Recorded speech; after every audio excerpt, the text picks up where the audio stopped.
Since we don't have classes today and your final examination is already approaching on Monday, I will be continuing our discussion about the micro and macro environment. Since we are done with the micro environment, we will be proceeding to the macro environment. Okay?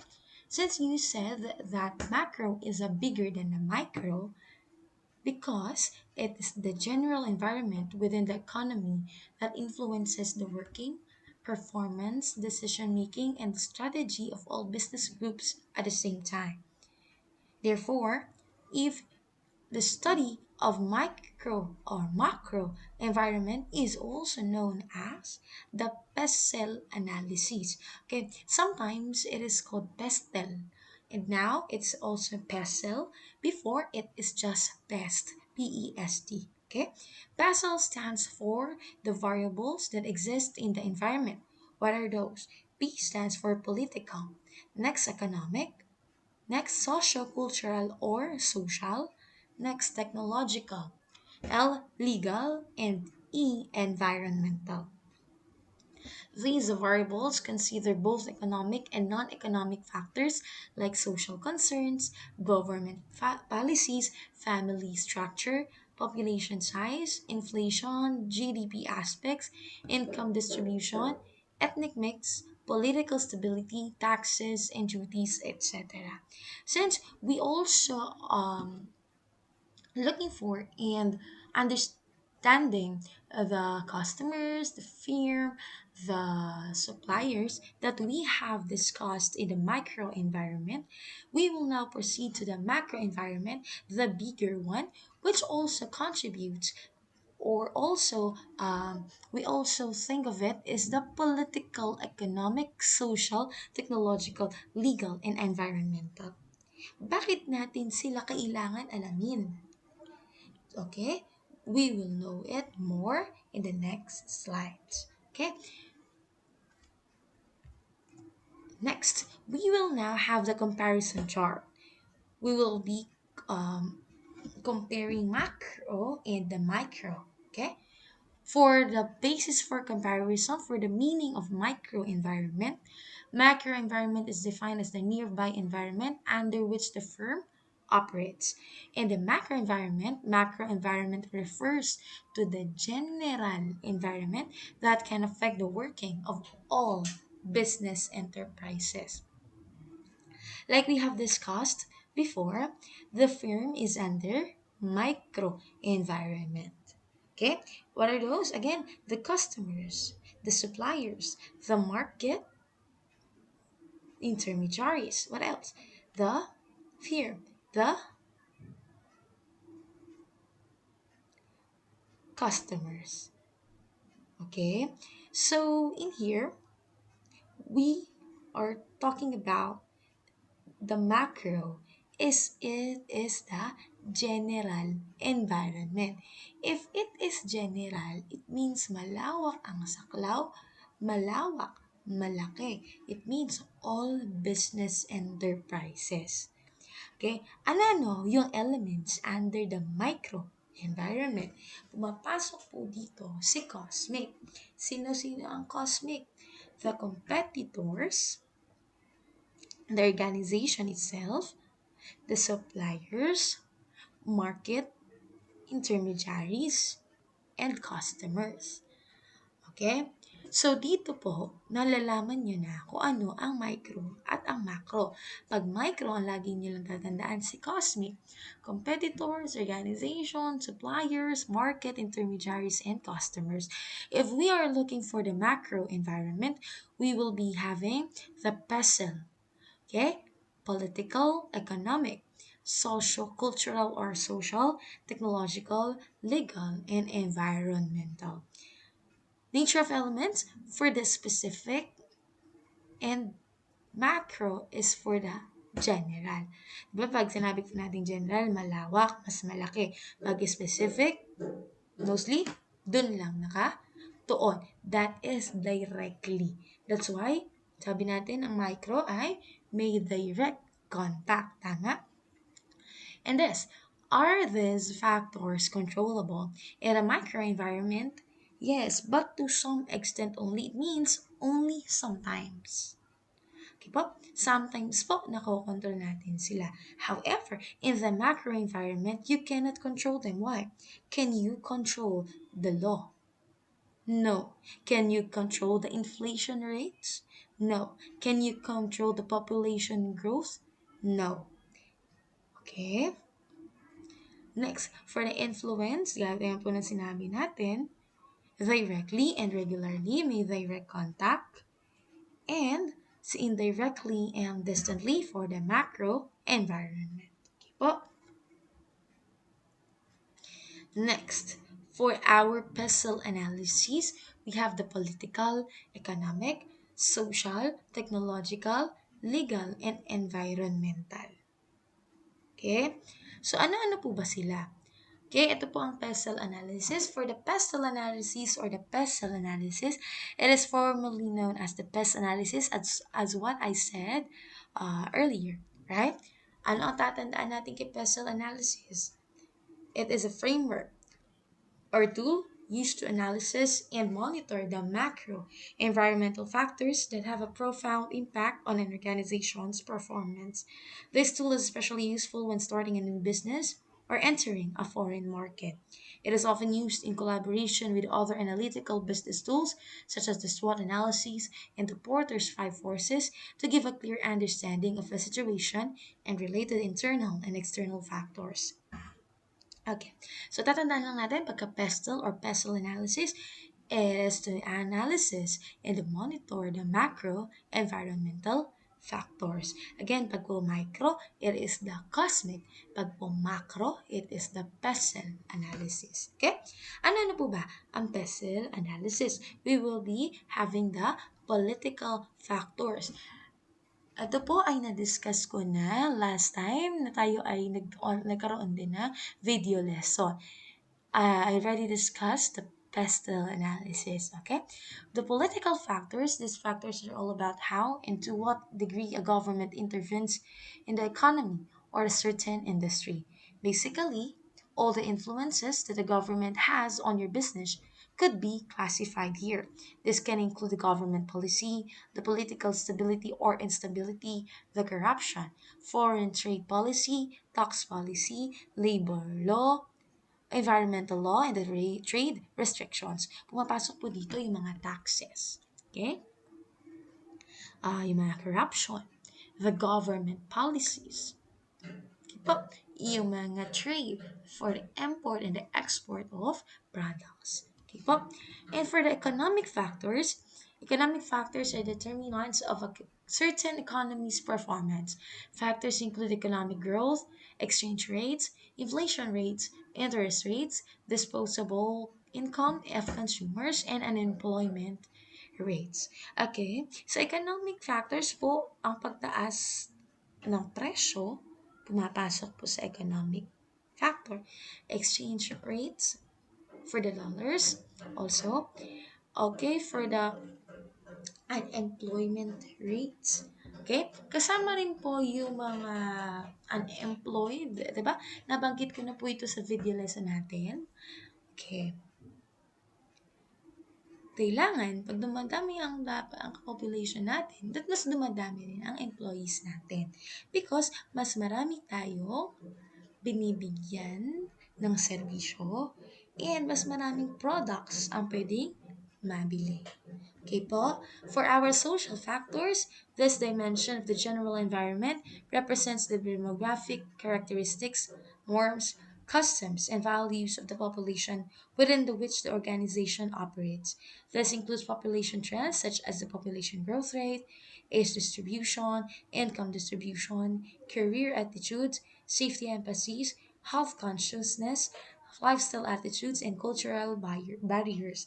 Okay? You also need to note here the demographic characteristics. Ano na po ba yung mga demographic? Okay. For the gender, for their age. Okay? So, dito sa social, syempre, kailangan nating i-analyze kung ano o sino-sino ang bumibili sa atin. Okay. For example, ang aking business eye makeup.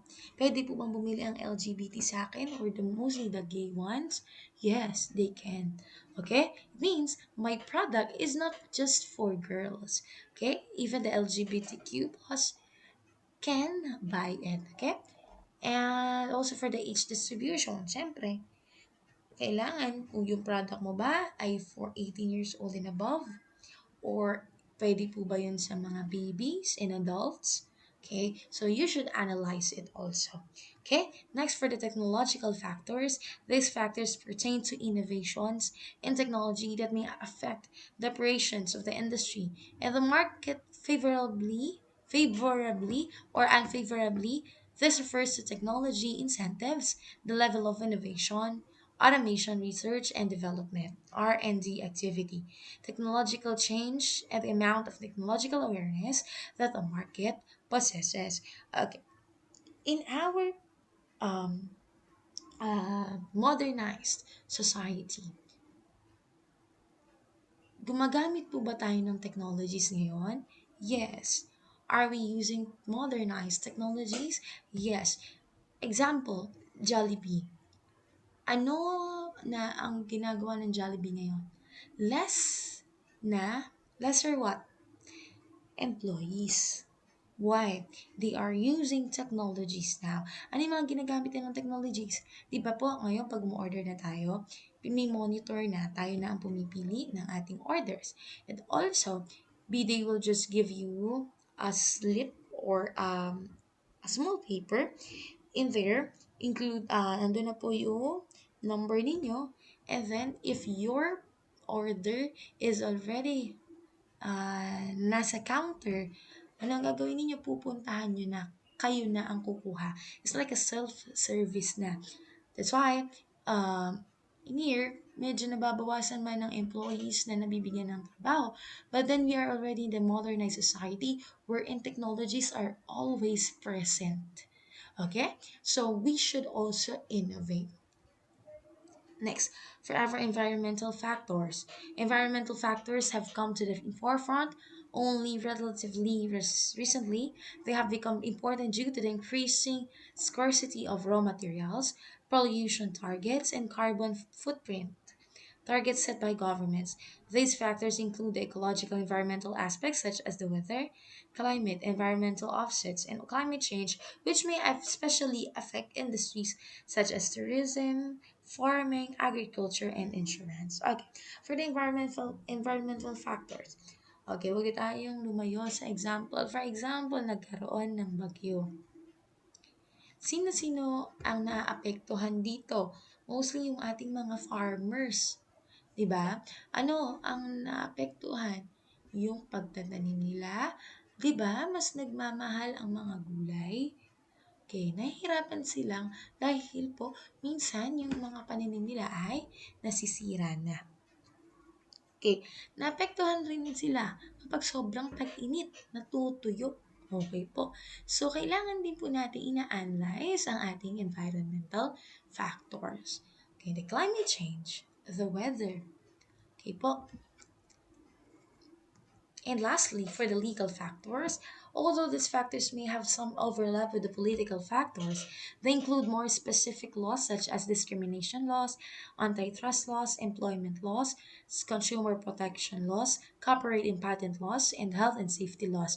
So sa legal factors, can we copy the logo of Jollibee and even the name? No. Pwede ka nilang kasuhan. Okay?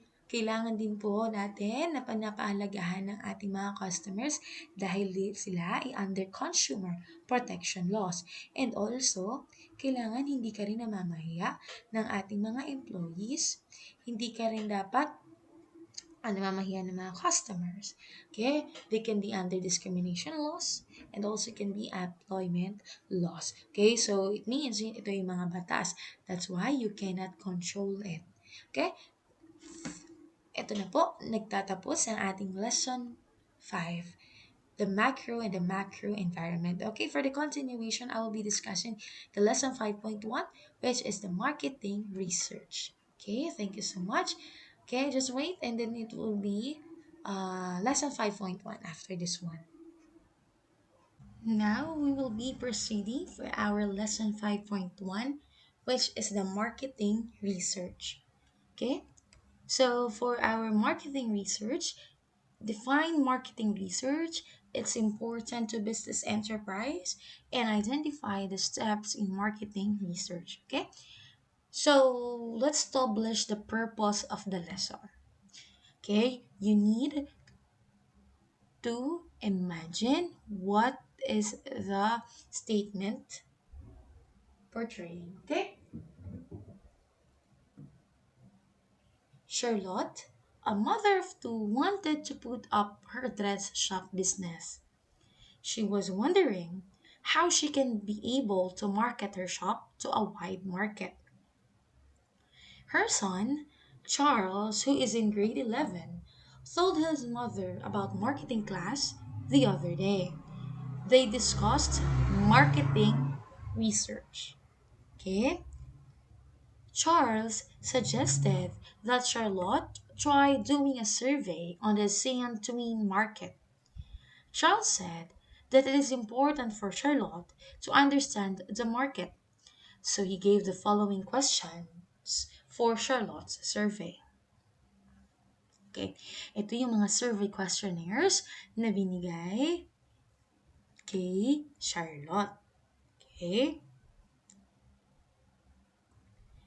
what do your friends call you? How old are you? Where do you study? What is your club membership? Who chooses your clothes? How many times in a year do you buy clothes? On the average, how many pieces of clothing do you buy in every purchase? Which type do you find more attractive? Kids design or teenage design? Explain. How much is your budget for a piece of clothing? Do you have a Facebook account? So these were the questions na sinabi ni Charles na dapat masagot ni Charlotte sa kanyang survey. Okay? So gusto daw ni Charlotte na magkaroon ng isang dress shop business. Okay? So ngayon, dahil nga po tayo ay nasa marketing research, for Charlotte to answer the questions na gusto niyang masagot and also para mas maging better ang pagtatayo niya ng dress shop, kailangan niya muna itong i-survey. O kailangan niya muna makuha yung mga sagot na ito. Okay? And Charles said that he can upload these 10 questions in Easy Online Survey Market, the EOSM. This is a survey development company that help marketers and researchers create and publish online surveys. That night, Charles uploaded the questions and forwarded the link to his sister Regina for her blog and Facebook. Okay, ngayon, ano po ba ang marketing research? Para saan po ba ang marketing research? This is the process of determining the viability of a new service or product through research conducted directly with potential customers. It allows a company to discover the target market and get opinions and other feedback from consumers about their interest in the product or service. Okay? In marketing research, we want to answer the questions we are looking for. Okay? Gusto din nating malaman yung mga opinions. Kailangan din nating malaman yung mga feedbacks. Kailangan din po nating malaman yung mga interest. Why? Gaya po ni Charlotte na gusto niyang magbukas. Ito po gusto niya magbukas ng dress shop. Ano ang tinatanong niya dito? Sino pumipili ng clothes para sa'yo? Ilang beses ka ba bumibili? Yung po bang gusto niyo ay yung kids design o yung teenage design? Okay, magkano rin po ba yung budget mo sa isang damit? Okay, that's why we are looking for answers. Okay? We are looking for answers here. We are looking for the opinions. We are looking for the interest. We are looking for the feedback. Okay? The viability of new service or product. Okay? So we are conducting research for us to answer the questions. Okay? After 2 weeks, okay, let's continue. After 2 weeks, Charles checked the EOSM and it already has 100 accomplished survey questionnaires. That's why meron na pong 100 na nakapagsagot. Results of the survey shows that Number one, ang mga nagsagot ng survey nila, ang mga respondents mo nila ay 10 to 17 age group. It means, nasa span po ng 10 to 17 years old. Next, kalahati na kanilang respondents or the 50% of the respondents tell that their mom about purchasing the clothes. And the other 50% says their mom wants to buy clothes for them. Okay, yung iba sinasabi, nila yung nanay nila about purchasing clothes. Yung iba naman, yung nanay nila mismo ang bumibili para sa kanila. On the average, they buy clothes 3 times a year and buy 2 items per purchase. Okay, it means, in average, bumibili sila ng clothes 3 times a year. Sa kada bili nila, na bumibili sila ng 2 damit. Okay? 50% prefer teenage designs with modification. If other 50% prefer kids design. Okay? Their clothing budget is from 750 to 1,250 per piece. It means, ang range lang po ng damit na kaya nang bilhin ay 750 to 1,250. Next, 70% have access to a Facebook account. Next. Yun, nasagot na, di ba? By using the EOSM, nasagot na po yung kanilang survey. Okay, marketing research. Another information defined as the objective and formal process of collecting information, analyzing the results, and communicating the findings and their implications in terms of marketing actions. In marketing research, do we just ask? No. Do we just collect information? No, we also analyze the results. We also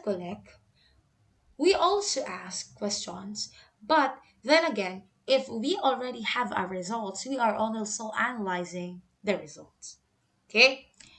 And also, in the marketing information system, we have three: the market intelligence, the internal records, and the market research. Ano po ang under ng market intelligence? We will discuss it in the next slides. Market intelligence, the news reports, the subscriptions, the social networks or contacts, sales networks, communities, and events.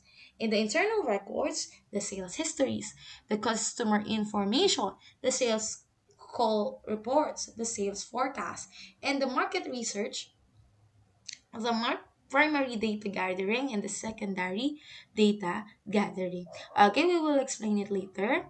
In the marketing information system, again, in the marketing information system, ito po yung mga tao. This is the people, the equipment, and the procedure used to gather, sort, analyze, evaluate, and distribute needed, timely, and accurate information to marketing decision makers. Ito po yung ginagamit natin yung mga people, equipment, yung mga procedures para makapag-gather, makapag-sort, makapag-analyze, makapag-evaluate tayo ng mga kailangan nating information.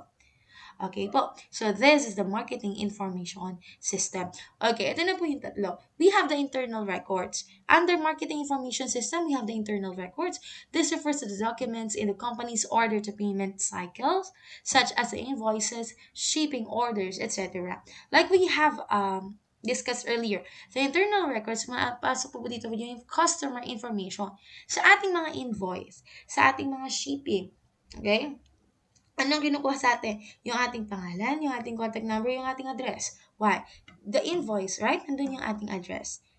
And also the name and the contact number. And also the shipping. Okay? So, pumapasok po dito yung ating mga information. Marketing intelligence. It is a set of procedures and process used by managers to obtain everyday information about developments in the marketing environment. Okay, ito po yung mga procedures, ito po yung mga sources na ginagamit ng ating mga managers to get the everyday information about the development. Okay? The improvement, the development of our marketing environment. And for our market research, it's a systematic design, collection, analysis, and reporting of data and findings relevant to a specific marketing situation facing the company. Like we have discussed earlier, we're not just asking, or we are not just finding answers for our questions. We are also analyzing, we are also collecting, okay? And also, we are getting the results, okay? What is the importance of marketing research to the business enterprise? Number one, identify viable or successful new products and services.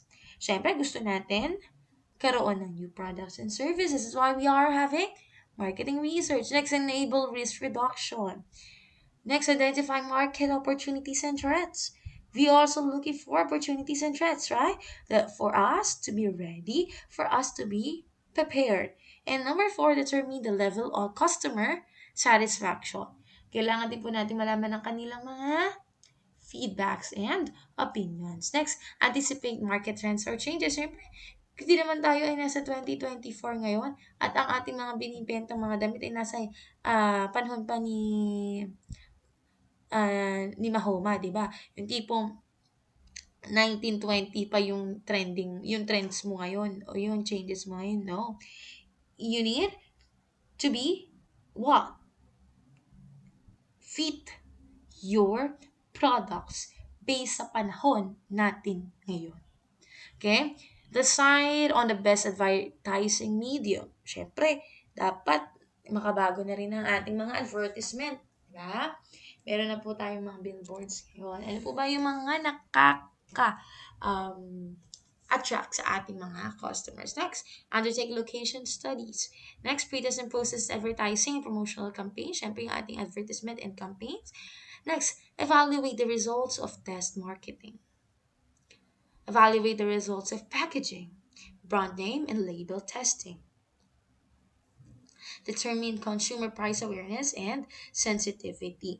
Okay, syempre, kailangan natin isalang-alang ating mga packaging, yung ating brand name. Sa ating brand name, syempre, dapat po hindi tayo nakaka-offend ng iba or hindi natin ginagaya sa iba. And also, yung maganda pakinggan at yung catchy.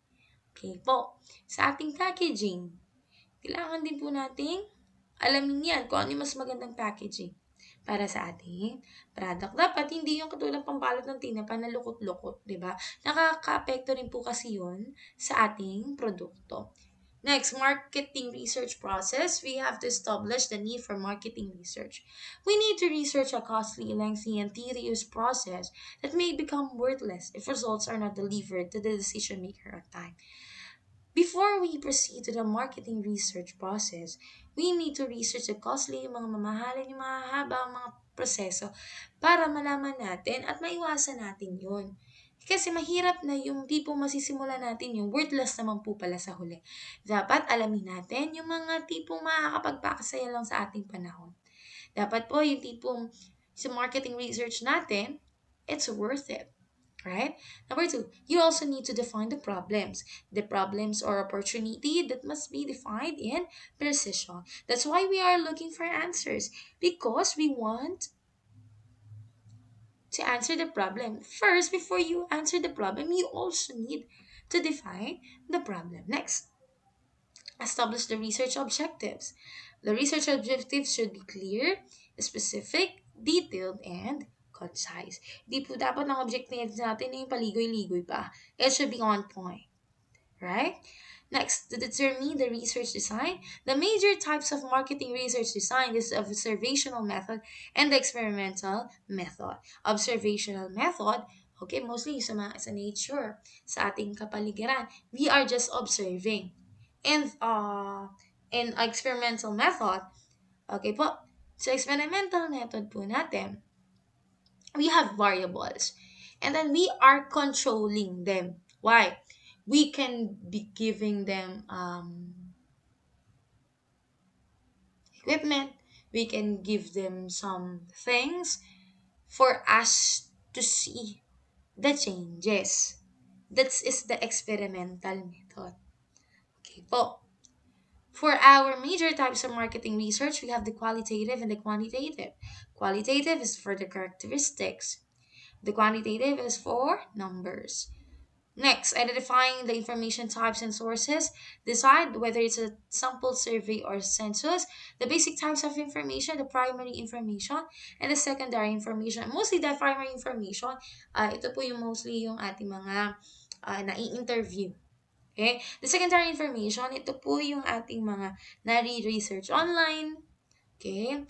Determining methods of accessing data. This can be done through observing consumers, surveys, online, etc. Ano po ba ang gagamitin natin para makakuha ng data? Ito po ba survey or online?